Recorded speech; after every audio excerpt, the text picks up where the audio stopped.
Magandang araw mga kakotsero. Ito na naman po ang inyong lingkod na si Jigs na magbibigay sa inyo ng giya ngayong araw ng linggo. Ngayon po, meron po tayong 7 magagandang karera. Ang start time po natin ay alas 2 ng hapon. Uulitin ko po, itong aking giya ay pure review and analysis ko lamang at walang halong information. Simulan na po natin. Race number 1, dito po magsisimula ang winner take all. Pilracom rating based handicap system race class 4, 42 to 56 split. Distance is 1,400 meters. Meron po tayo siyam na kalahok. Dito, unang pili ko po dito, yung numero 2, heavyweight, no? Maganda numero na heavyweight ngayon. Sakay ni JT Pabilik. Alam naman natin itong kabayong ito. Magaling ito pag nauuna. Kung makuha niya ang unahan, tingin ko mahihirapan silang habulin to.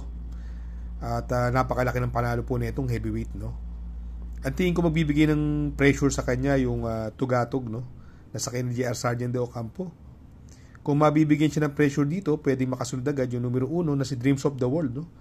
Ito pong si Dreams of the World ay nag-barrier po nakaraan, nagpreba po ng 1.14 sa 1,200 meters, no?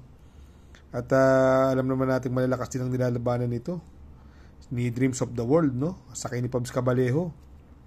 Sa tingin ko siya may pinakamalapit na alis, no? At makakasunod sa mga diboka. Kaya dito po, no, sa race number 4, ang unang pili ko po dyan, doon ako sa numero 2, heavyweight. Panigundo ko naman po, numero 1, Dreams of the World. Sa race number 2, dito po, magsisimula ang pick 6.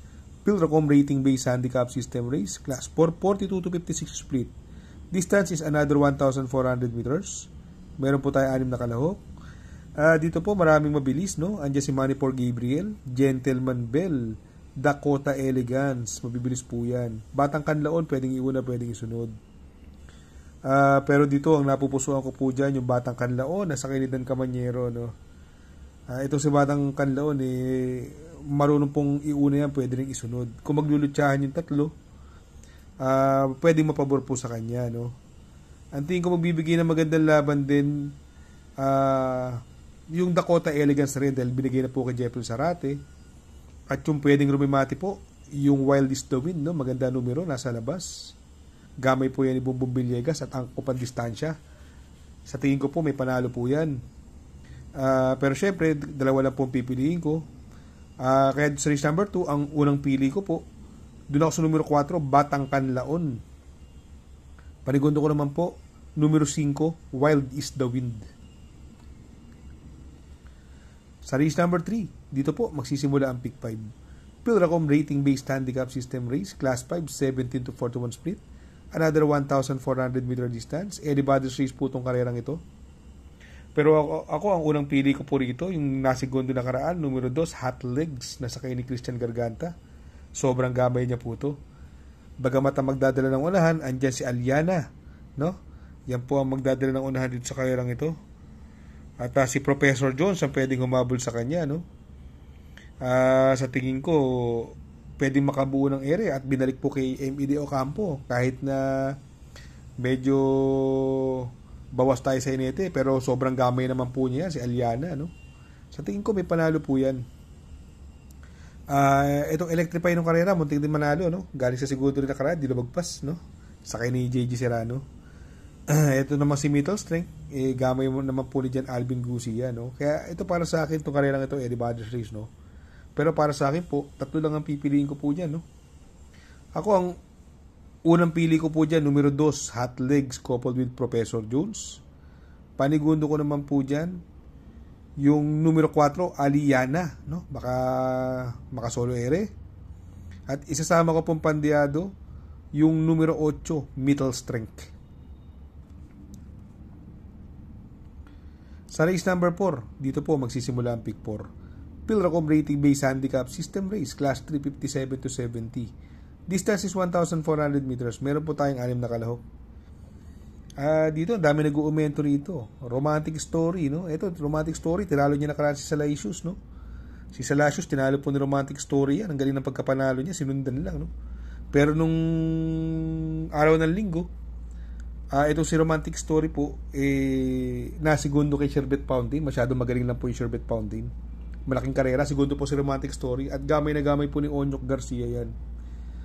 Kaya siya po ang unang pili ko dito, no. Ang tingin kong pwede mabigay ng magandang laban yung mauuna rito, yung numero 4 Legitify, no. Bagamat napakabigat ni Legitify, 57 sa ni O'Neal Cortez, no. Pwede siya mabigyan ng pressure ni Salacios dito, no. Tsaka ni Bride 3. Ito namang more than a mule, bagong kabayo. Nasigundo po yan sa kanyang unang barrier run kay Gadi Soteria. Nagpreba po yan ng 1:12.8, no. Mukhang mabuti rin to sa kay ni J.L. Lazaro. Kaya dito, no, sa race number 4 po, no, ang pili ko po dyan, doon ako sa numero 1, Romantic Story. Panigundo ko naman po, numero 4, Legitify. At isasama ko pong pandiado, baka meron ito, numero 6, More Than a Mule. Sa race number 5, Pilracom Rating Based Handicap System Race, Class 4, 42-56 split. Another 1,400 meter distance. Meron po tayo 6 na kalahok. Dito, ang unang pili ko po rito yung numero 2, Brent Pride, no. Ito nag-uumento, no. Nung nakaraan po, nabalikan lang ito eh. Bandera na to sa may rektahan, nabalikan lang.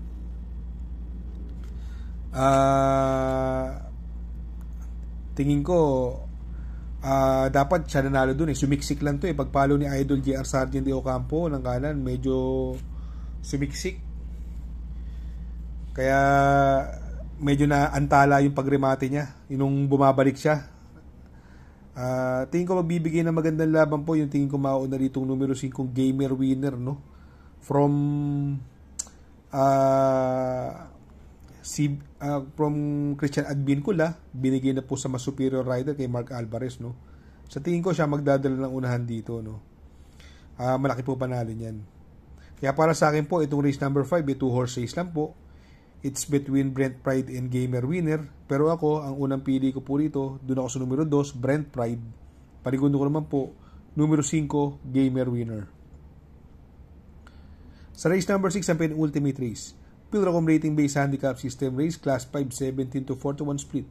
Another 1,400 meter distance. At dito may 6 na kalahok. Dito, unang pili ko po rito yung mauuna. No? Tingin ko walang lucha, no? Kamay pa ni Conrad Denson. Numero 5, Don Damiano, no? Para sa akin, nakakalamang to. Kung tight lang po ang budget nyo, medyo sakto lang, pwede pong suluhin yan sa tingin ko, Don Damiano.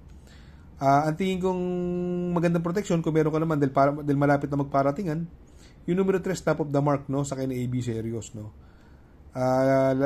Itong Top of the Mark, last run po niyan, tercero po dumating yan.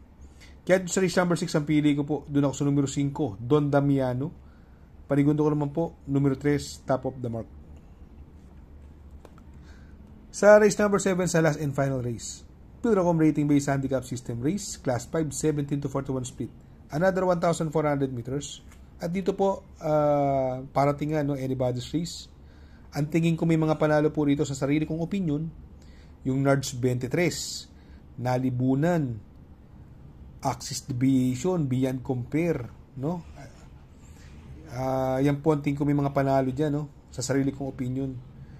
Siguro kung may budget kayo, pwedeng yung 4 na yan, pwede paratingan, no? Pero para sa akin po, no, ang aking unang pili dyan, numero 3, Yana Special coupled with Nards 23. Panigundo ko naman po yung numero 9, Beyond Compare.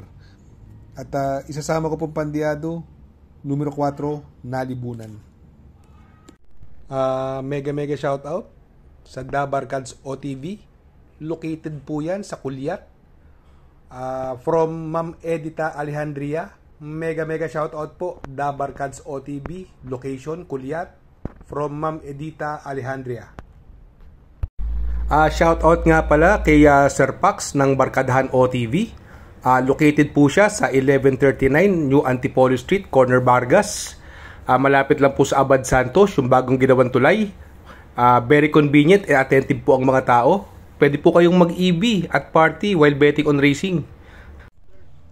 Good luck mga kakutsero. Sana po matapat ang ating giya at yung mga nakasunod. Sana po ay magsitama po kayo. Ako yung makikiusap lamang at makikisuyo sa inyo na please like, share, subscribe, and hit the notification bell para update kayo sa aking mga giya. Good luck po and happy racing.